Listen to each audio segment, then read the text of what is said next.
مدد کرنے کی حامی بھر چکا تھا، اس لیے اسے اپنے پیچھے بٹھایا۔ اس کے گھر کی طرف روانہ ہو گیا۔ وہ میرے کندھے کو مضبوطی سے پکڑ کے بیٹھ گئی اور میں پوری سپیڈ میں بائک کو بھگا رہا تھا کیونکہ وقت بہت زیادہ ہو گیا تھا۔ اتنی سردی میں نہ جانے کیوں مجھے پسینہ آ رہا تھا، بار بار یہی خیال آ رہا تھا کہ کہیں میں ہمدردی کر کے کوئی غلطی تو نہیں کر رہا، ایسا نہ ہو کہ مجھے پچھتانا ہی پڑے۔ موسم صبح ہی ابر آلود تھا اور اب ہلکی ہلکی بوندا باری بھی شروع ہو چکی تھی۔ بارش کی ٹھنڈی ٹھنڈی بوندیں ہم دونوں کو بھگا رہی تھی، لیکن میں بہت زیادہ کپڑے پہنے ہوا تھا اس لیے مجھے کوئی فرق نہیں پڑا تھا، لیکن میرے پیچھے بیٹھی عورت بہت ہی پتلے سے کپڑوں میں تھی اور اس نے دوپٹہ پوری طرح پھیلا کر اوڑھ رکھا تھا۔ ذرا سے بھیگتے ہی وہ تھر تھر کانپنے لگی اور سردی کی وجہ سے مجھ سے چپک رہی تھی۔ اس کا جسم جیسے ہی میری کمر سے لگا مجھے عجیب سا احساس ہوا اور میرے جسم میں سنسنی سی دوڑنے لگی۔ میری زندگی میں یہ پہلی دفعہ ہوا جب کوئی غیر عورت میری اس قدر قریب آئی اور میرا دل تیز سے دھڑک رہا تھا اور میں جلدی سے جلدی منزل تک پہنچنا چاہتا تھا۔ 20 منٹ کے سفر کے بعد میں اس کے گھر تک پہنچ گیا جہاں مجھے اس عورت کو اتارنا تھا۔ یہ 20 منٹ میری زندگی کے لیے بہت بھاری ثابت ہوئے تھے۔ طرح طرح کے خیالات اور وسوسوں نے مجھے پریشان کر دیا۔ وہ عورت بائک سے اتر کر اصرار کرنے لگی کہ میں اس کے ساتھ اس کے گھر اندر چلوں کیونکہ بوندا باندی تیز ہو کر بارش کی شکل اختیار کر چکی تھی اور ٹھنڈی ہوائیں بھی چلنے لگی۔ میرے لیے بھی اس وقت بائک چلانا بہت مشکل تھا، لیکن میں اب مزید اس انجان عورت کے گھر نہیں رکنا چاہتا تھا۔ اس عورت نے بہت اصرار کیا اور کہنے لگی کہ آپ نے اس قدر میری مدد کیا اور مجھ سے 1 روپیہ بھی نہیں لیا، اسی لیے میں نہیں چاہتی کہ آپ اس ٹھنڈی بارش میں سڑک پر خوار ہوتے پھریں۔ پہلے ہی میری وجہ سے آپ کو بہت زیادہ دیر ہو چکی ہے، اس لیے بہتر ہے کہ آپ رات میرے ہی گھر گزار لیں اور جیسے ہی بارش ہلکی ہو آپ چلے جائیے گا۔ اس عورت کی آواز بہت ہی میٹھی اور دلکش تھی اور اس کا انداز بھی بہت ہی خوبصورت تھا۔ کچھ دیر سوچنے کے بعد مجھے بھی یہی ٹھیک لگا کہ میں سڑک پر خوار ہونے کے بجائے کچھ دیر اس کے گھر رک جاؤں اور جب بارش میں کچھ کمی آ جائے گی تو پھر گھر سے نکلوں، کیونکہ ایسے موسم میں اگر کسی سڑک پر میری بائک خراب ہو جائے تو یقیناً مجھے صبح تک کوئی سہارا نہ ملتا۔ مجبوراً میں اس عورت کے پیچھے اس کے گھر داخل ہو گیا۔ مجھے یہ خیال ہی نہ رہا تھا کہ میں اسے یہ تو پوچھتا کہ گھر میں کوئی مرد بھی ہے یا نہیں، اور اس بات کا خیال مجھے گھر کے اندر داخل ہونے کے بعد آیا۔ اس نے مجھے ایک چھوٹے سے کمرے میں بٹھا دیا۔ یہ بہت ٹوٹا پھوٹا سا کچا مکان تھا جس میں 2 ہی کمرے۔ وہ عورت فوراً ہی پانی کا گلاس لے کر آئی، میرے پاس آئی اور اس عورت نے جیسے ہی دوپٹہ اپنے چہرے سے ہٹایا میرے ہوش اڑ گئے۔ وہ عورت 60 سال کی نہیں تھی بلکہ 40 سے 45 سال کی ایک حسین اور خوبصورت عورت تھی۔ بارش کے پانی سے اس کے پورے کپڑے تر ہو کر جسم کے حصوں سے چپکے ہوئے تھے۔ اسے بھی ابھی سردی لگ رہی تھی، لیکن وہ اپنے کپڑے تبدیل کرنے کے بجائے میرے قدموں پہ بیٹھ گئی۔ اس کے بعد جو کچھ اس نے کہا میرے رونگٹے کھڑے ہو گئے۔ سردی کی یہ رات مجھ پر ایسی بھاری تھی کہ میرے لیے بیان کرنا مشکل تھا۔ اس رات جو کچھ میرے ساتھ ہوا اسے میں زندگی بھر کبھی نہیں بھول پاؤں گا۔ صبح کا سورج طلوع ہوا تو بارش میں پوری طرح کمی آ گئی اور میں تھکے تھکے قدموں سے اس گھر سے نکل پڑا۔ اس نے مجھ سے وعدہ لیا تھا کہ میں دوبارہ اس کے گھر ضرور آؤں گا۔ میں نے بھی اسے وعدہ کر لیا کہ میں جلد ہی لوٹ آؤں گا۔ اب میرے لیے اس گھر کو چھوڑنا ممکن ہی نہیں تھا۔ میں نے رات کو ہی اپنی والدہ کو فون کر کے بتا دیا کہ بارش کی وجہ سے میں اپنے دفتر کے ایک دوست کے گھر رکا ہوا ہوں، اور یہ میری زندگی کا پہلا جھوٹ جو مجھے اپنی والدہ سے بولنا پڑا تھا۔ میں اپنی والدہ کو کیسے بتاتا کہ میں رات کے اس پہر کہاں اور کس کے ساتھ ہوں؟ اس عورت سے وعدہ کر کے میں گھر کی طرف روانہ ہو گیا۔ اس عورت کا ایک ایک لفظ میرے کانوں میں گونج رہا تھا اور رات کا ایک ایک منظر میری آنکھوں میں سما گیا تھا۔ سوچوں میں ڈوبا میں اپنے گھر پہنچا اور اپنی ماں کے قدموں میں بیٹھ گیا۔ میری والدہ میرا چہرہ دیکھ کے ہی پریشان ہو گئی، لیکن میں نے انہیں تسلی دی کہ میں ٹھیک ہوں۔ بس پہلی دفعہ ان کے بغیر گھر سے باہر رات گزاری، اس لیے مجھے ان کی فکر ہو رہی تھی۔ میری والدہ نے مجھے محبت سے میرا ماتھا چوما اور کہنے لگی بیٹا تھوڑی دیر آرام کر لو۔ میں بھی پوری رات کا جاگا ہوا تھا۔ کمرے میں جا کر لیٹا تو مجھے نیند آ گئی۔ اتنے کام کے دنوں میں بھی میری دفتر سے چھٹی ہو گئی تھی کیونکہ مجھ میں کام کرنے کی ذرا بھی ہمت نہیں تھی اور نہ ہی میرا دل چاہ رہا تھا۔ سارا دن سوتے رہنے کے بعد میں شام کے وقت اٹھا تب بھی میرے ذہن میں وہی عورت چھائی ہوئی تھی جس کا نام شمع بیگم تھا۔ میں والدہ کے ہاتھ کی بنی روٹی کھا کر گھر سے باہر نکل گیا۔ میرا رخ میرے دوست شاہد کے گھر کی طرف تھا۔ شاہد میرا بہترین دوست تھا، اچھے برے میں وہی میرے کام آتا۔ میں اپنے تمام مسائل بھی اس کے ساتھ ہی ڈسکس کیا کرتا۔ میں اپنی والدہ کو بالکل بھی پریشان نہیں کرنا چاہتا تھا، اس لیے میں والدہ کو کبھی کوئی بات نہیں بتاتا۔ شاید شام کے وقت اتنی سردی میں مجھے اپنے دروازے پر دیکھ کے حیران ہوا، کیونکہ اسے معلوم تھا کہ میں سردی میں بلا ضرورت بہت ہی کم گھر سے باہر نکلتا ہوں۔ میں اور شہد اس کے ڈرائنگ روم میں بیٹھ کے، شہد کی بیوی، ہم دونوں کے لیے چائے بنا کر لے آئی۔ میری والدہ کی طرح شہد نے بھی میرے چہرے پر نئی پریشانی کو پڑھ لیا تھا۔ وہ مجھ سے پوچھنے لگا، سب خیر تو ہے نا؟ میں نے شہد سے کہا کہ میں نے کہا تو بہت کچھ کہنا چاہتا ہوں، لیکن میرے پاس بہت ہی کم الفاظ ہیں۔ میں تمہیں شاید پوری طرح اپنے دل کا حال بیان بھی نہ کر پاؤں۔ رات میں ایک ایسی عورت کے گھر پہ گیا جو جسم فروشی کا کام کرتی تھی۔ میری بات سن کر شاد کی آنکھیں پھٹی کی پھٹی رہ گئیں۔ وہ حیرت سے مجھے کہنے لگا کہ وہاں تو کیا کرنے گیا تھا؟ تیرے جیسے انسان کا ایسی فاحشہ عورت کے گھر کیا کام؟ میں نے ایک نظر شہد پر ڈالی اور اسے کہا کہ وہ اس طرح سے بات نہ کرے۔ شہد میری بات پہ چونک گیا، اس کی آنکھوں میں واضح طور پر ناراضگی نظر آ رہی تھی۔ میں نے شاہ سے کہا کہ پہلے تو میری پوری بات سن لے، اس کے بعد ہی کوئی بات کرنا۔ وہ عورت مجھے آدھی رات کو سڑک پر ملی تھی اور بہت مجبوری کے عالم میں اس نے مجھے گھر چھوڑنے کی درخواست کی تھی۔ اس وقت تک میں نہیں جانتا تھا کہ وہ ایک جسم فروش عورت ہے۔ میری نظر میں وہ ایک بڑی عمر کی مجبور عورت تھی جو رات کے وقت ایک سنسان سڑک پر اکیلی کھڑی تھی، اور اس کی مدد کرنے کی خاطر ہی میں اسے چھوڑنے کے لیے اس کے گھر تک چلا گیا۔ لیکن بارش کے شروع ہونے کی وجہ سے وہ مجھے اپنے گھر کے اندر لے گئی۔ اتنا کہہ کے میں نے ایک گہری سانس لی۔ شاہد بے تابی سے کہنے لگا، آگے بتاؤ، رک کیوں گے؟ تم کیسے آدھی رات کو ایک انجان عورت کے گھر جا سکتے ہو؟ کہ اس نے تمہیں بھی تو نہیں اپنے جال میں پھنسا لیا؟ میں نے شاہد کو بتایا وہ مجھے اپنے گھر کے اندر لے گئی۔ وہ 2 کمرے کا ایک چھوٹا سا مکان تھا۔ اس عورت نے جب اپنے چہرے سے دوپٹہ ہٹایا تو وہ بے انتہا حسین تھی۔ میں نے اسے دیکھا تو پلکیں جھپکانا بھول گیا۔ میں نے اپنی زندگی میں کبھی اتنی خوبصورت چہرے کو نہیں دیکھا تھا۔ وہ دوپٹہ اتار کر میرے قدموں میں بیٹھ کے اور کہنے لگی، یہ ایک کرائے کا چھوٹا سا گھر ہے جس میں اس کے علاوہ اس کی 2 جوان بیٹیاں بھی موجود ہیں۔ میں چاہوں تو اس کے ساتھ یا اس کی بیٹیوں میں سے کسی کے ساتھ بھی رات گزار سکتا ہوں، لیکن اس کی بات سن کر میرے ہوش اڑ گئے۔ میں نے غصے میں اسے کہا کہ میں تو ہمدردی میں یہاں تک آیا تھا، لیکن مجھے کیا خبر کہ تم ایک گھٹیا عورت نکلو گی؟ میری بات سن کر اس کی آنکھوں میں آنسو آ گئے۔ وہ کہنے لگی، بابو جی، بہت ہی مجبوری میں یہ بات کہہ رہی ہوں، کیونکہ ہمارے گھر میں کل سے کھانے کے لیے کچھ بھی نہیں۔ جب تک میں یا میری بیٹی اپنا جسم نہیں بیچتی ہمیں ایک وقت کا کھانا بھی نصیب نہیں ہوتا۔ سردی کی شدت کی وجہ سے میری دونوں بیٹیوں کو بہت تیز بخار ہے۔ ہمارے گھر تو کھانے کی روٹی نہیں ہے، اور ان کی دوا کیسے کرتی؟ اس لیے مجبوراً میں اتنے ٹھنڈے موسم میں بھی سڑک پر جا کر کھڑی ہوگی۔ کوئی گاہک مل جائے، لیکن سردی کی وجہ سے کوئی بھی سڑک پر نہیں تھا۔ مایوسی کے عالم میں میں واپس پلٹنے ہی لگی تھی کہ جب مجھے آپ کی موٹر سائیکل آتی ہوئی نظر دکھائی دی۔ نہ سوچے سمجھے ہی آپ کو روک لیا۔ میرا ارادہ تھا کہ میں لے کر گھر واپس جاؤں گی۔ میرے پاس تو آپ کو دینے کے لیے 250 روپے بھی نہیں تھے، لیکن میں نے اس لیے جھوٹ بولا کہ آپ مجھے میرے گھر تک پہنچا دیں۔ میں نے سوچا تھا کہ جب میں راستے میں آپ کے قریب ہوں گی تو آپ مجھ سے سودے کی بات کریں گے، لیکن آپ دوسرے مردوں کی طرح نہیں نکلے۔ مجھے اندازہ ہو گیا کہ آپ ایک نیک و شریف آدمی ہیں، میری مجبوری کا ہرگز بھی فائدہ نہیں اٹھانا چاہیں گے۔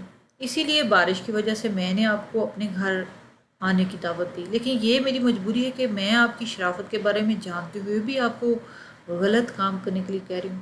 بھوک نے جس طرح ہمارے گھر میں ڈیرے ڈال رکھے نا، مجبور ہو کر میں نے اور میری بیٹیوں نے اپنے جسم بھی ڈالے ہیں۔ پیٹ کو امیری غریبی کا کیا پتہ، اسے تو وقت پر روٹی چاہیے ہوتی ہے۔ اس عورت کی بات سن کر میرا کلیجہ منہ پہ آ گیا کہ کیسے وہ اپنی جوان بیٹیوں کو سودا کیا کرتی تھی۔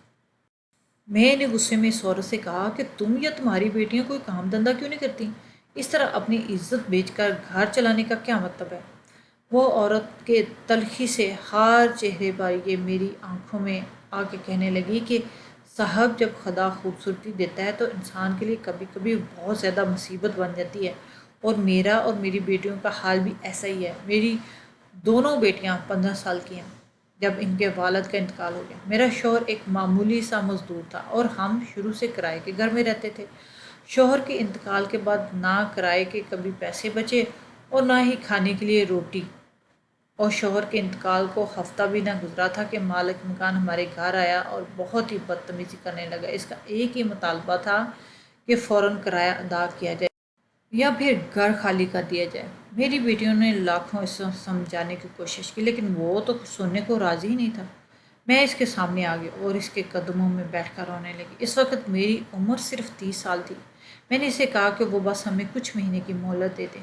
جیسے میری عدت ختم ہوگی میں اس کا کرایہ چکا دوں گی، لیکن میرے پاس سر چھپانے کے لیے کوئی اور چھت نہیں ہے۔ مالک مکان انتہائی گھٹیا شخص تھا۔ وہ جان گیا تھا کہ میں اور میری بیٹیاں بہت مجبور ہیں اور ہم کسی صورت اس کا گھر نہیں چھوڑیں گے۔ اس لیے اس نے میرے سامنے ایک اور راستہ رکھا اور بہت ہی مجبوری کے عالم میں نے اس غلط راستے کو اپنایا۔ وہ ہر رات ہمارے گھر آتا اور صبح تک میرے ساتھ رہتا۔ میں اندر ہی اندر مر گئی تھی لیکن اپنی بیٹیوں کی خاطر مجبوراً مجھے زندگی گزارنی پڑی۔ اس لیے میں نے مالک مکان سے جان چھڑوانے کے لیے نوکری کی تلاش شروع کر دی۔ میں پڑھی لکھی نہیں تھی، اسی لیے کسی دفتر میں مجھے نوکری نہیں مل سکتی تھی۔ میں یہ مختلف بھٹوں پر کام کرنا شروع کر دیا۔ میں لاکھ اپنا چہرہ چھپانے کی کوشش کرتی لیکن کسی نہ کسی طرح بھٹے والوں کو میری خوبصورتی کا پتہ چل جاتا اور اس کے بعد وہ میری زندگی مشکل بنا دیتے۔ میں سب کے لیے ایک بہت ہی بہتی گنگا کی طرح تھی، جس کا دل چاہتا آسانی سے ہاتھ دھو لیتا۔ جب میں غلط کام کے لیے منع کرتی مجھے کام سے نکال دیا جاتا اور میری ہی کردار کشی کی جاتی۔ میں اس قدر تنگ آ چکی تھی کہ نہ جانے نہ چاہتے ہوئے بھی میں نے خودکشی کی کوشش کی اور ایک گاڑی کے آگے آ گئی، لیکن میری قسمت میں موت بھی نہیں لکھی تھی۔ گاڑی کے مالک نے مجھے بچا لیا اور اپنی گاڑی میں بٹھا لیا۔ وہ مجھ سے میرے بارے میں پوچھنے لگا تو میں نے روتے ہوئے اسے سب کچھ بتا دیا۔ اس نے کہا کہ جب تم اپنا سب کچھ گنوا ہی چکی ہو تو پھر اس کے بدلے میں پیسے کیوں نہیں لیتی؟ اس کی بات پہلے تو مجھے سمجھ نہیں آئی لیکن پھر اس نے مجھے اور پھر اگر میں ایک رات اس کے ساتھ گزاروں تو وہ مجھے 5,000 روپے دے گا۔ بھٹے پر پورے مہینہ کام کرنے کے مجھے 5,000 ملتے تھے۔ اسی لیے مجھے آفر بہت اچھی لگی کیونکہ اب میرے پاس کھونے کے لیے کچھ بھی نہیں تھا۔ ایک رات میں اس کے ساتھ اس کے بنگلے پر رہی اور واپسی پر اس نے مجھے سڑک پر چھوڑ دیا جہاں کچھ لڑکیاں فٹ پاتھ پر بیٹھی تھیں۔ اس نے مجھے بتایا کہ رات 11 بجے کے بعد لاہور کی اکثر سڑکوں پر ایسی ہی لڑکیاں موجود ہوتی ہیں۔ گاہک خود ان کی تلاش میں آتے ہیں اور بھاؤ لگا کر انہیں اپنے ساتھ لے جاتے ہیں۔ اس عورت نے کندھے سے قمیض ہٹائی تو اس کے جسم پر نشان دیکھ کے میں دھنگ رہ گیا۔ وہ عورت کہنے لگی کہ اس دن کے بعد میں نے کبھی نوکری نہیں ڈھونڈی بلکہ ہر رات سڑک پہ جا کر بیٹھ کر کوئی نہ کوئی میری خوبصورتی دیکھ کر مجھے اپنے ساتھ لے جاتا اور بری طرح نوچتا رہتا ہے، لیکن پیٹ کی خاطر میں سب کچھ برداشت کرتی ہوں۔ ہفتے میں 1 یا 2 دفعہ مجھے گاہک مل جاتا ہے اور جیسے تیسے ہمارے گھر کا گزر بسر ہو جاتا ہے، لیکن پچھلے کچھ دنوں سے بہت زیادہ سختی ہو گئی ہے۔ پولیس کی ریڈ کے خوف سے نہ ہی گاہک آ رہے ہیں اور نہ ہی دوسری لڑکیاں۔ میں بھی آج پورے 15 دن بعد سڑک پر نکلی تھی کیونکہ بھوک ہماری برداشت سے باہر ہو چکی ہے اور میری بیٹیاں بھی بہت بیمار تھیں، لیکن میری قسمت میں آج بھی کوئی حق کام نہیں لکھا تھا۔ اور پھر تم آ گئے۔ اس عورت کی آنکھوں کی نمی اور لہجے کی تڑپ نے مجھے یقین دلایا کہ اس کا ایک ایک حرف سچ ہے۔ غربت واقعی اس کے گھر کے در و دیوار سے ٹپک رہی تھی۔ اس کی بات سنتے ہی کب 2 گھنٹے گزر گئے مجھے پتہ ہی نہیں چلا۔ اس نے خود ہی اپنی بیٹیوں کو آواز دے کر کمرے میں بلایا تو اس کی بیٹیاں میرے سامنے آ گئیں۔ ان کا حسن دیکھ کے کچھ دیر تو میری زبان پر تالا لگ گیا۔ وہ اور ایک التجا کرنے لگی کہ تم چاہو تو ہم تینوں میں سے کسی ایک کو اپنے لیے منتخب کر لو، لیکن بدلے میں ہمیں اپنے پیسے دے دو، ہم 2 وقت کی روٹی کھا لیں۔ اچانک مجھے اس عورت کے چہرے پہ اپنی والدہ کا چہرہ نظر آیا۔ میری والدہ بھی بہت جلد بیوہ ہو گئی تھی، لیکن اس کے پاس ایک بیٹا تھا اور وہی بیٹا اس کا بازو بن گیا، لیکن یہ عورت 2 بیٹیوں کی والدہ تھی اور اس بیٹیوں کی خوبصورتی اس وقت فتنہ بن گئی تھی۔ میں نے اس عورت کے آگے ہاتھ جوڑ دیا اور کہا کہ آپ میری والدہ کی جگہ ہیں۔ میں سوچ بھی نہیں سکتا کہ میں آپ کے ساتھ کوئی غلط کام کروں۔ آپ کی دونوں بیٹیاں بھی عمر میں بہت چھوٹی ہیں اور میری بہنوں کی جگہ ہے۔ میں نے اس عورت سے وعدہ کر لیا میں 1-2 دن میں ہی آپ کے راشن پانی کا انتظام کروں گا، لیکن آپ کو ایک وعدہ کرنا ہوگا کہ آپ کبھی خود اپنی بیٹیوں کو جسم فروشی کے کام پر نہیں لگائیں گی۔ میری بات سن کر وہ زار قطار رونے لگی اور کہنے لگی بہو جی، کون سی عورت خوشی سے اپنا جسم بیچتی ہے؟ ہمیں اس کام پر مجبور کرنے والے اس معاشرے کے بےحس مرد ہیں۔ اس وقت لاہور شہر کی سڑکوں پر رات کے وقت ایسی بہت سی مجبور عورتیں کھڑی ہیں جو اپنے گھر کے حالات سے بے بس ہوئی ہیں۔ جب مرد ہمیں سیدھی طرح کمانے کا موقع نہیں دیتا تو ہم غلط راستوں کا انتخاب کر بیٹھتی ہیں۔ ساری رات وہ عورتیں میرے قدموں میں بیٹھی روتی رہی اور اپنی بربادی کی داستان سناتی رہی۔ صبح کے وقت جب میں اس کے گھر سے نکلا تو میرے دل میں بہت بوجھ تھا۔ میں نے آج تک ایسی عورت کے خلاف بڑی تقریریں جھاڑی تھی اور اکثر ہی میں انہیں بہت برا بھلا کہتا تھا کہ کس طرح وہ شہر کا ماحول خراب کر رہی ہیں، لیکن انہیں اس حد تک لانے والا کوئی اور نہیں بلکہ میرے جیسے کوئی مرد ہی ہیں۔ وہ عورت اور اس کی بیٹیاں میری منتظر ہیں کہ میں راشن لے کے ان کے گھر آؤں اور انہیں ذلت کی زندگی سے نجات دلواؤں گا، لیکن فی الحال میرے پاس اتنے پیسے نہیں ہیں اور اسی لیے میں تیرے گھر آیا ہوں تاکہ کچھ پیسے ادھار لے سکوں۔ میں نے شاہد کو رات کا سارا قصہ سنایا، جسے سن کر شاہد خاموش ہو گیا۔ وہ بھی اس درد کو محسوس کر سکتا تھا جو درد کل رات کو میں نے محسوس کیا۔ شاہد نے میرے ساتھ مل کر کچھ راشن خریدا اور میرے ساتھ ہی ان کے گھر لے جا کر انہیں پہنچا دیا۔ وہ ماں بیٹیاں بہت زیادہ خوش ہوگی۔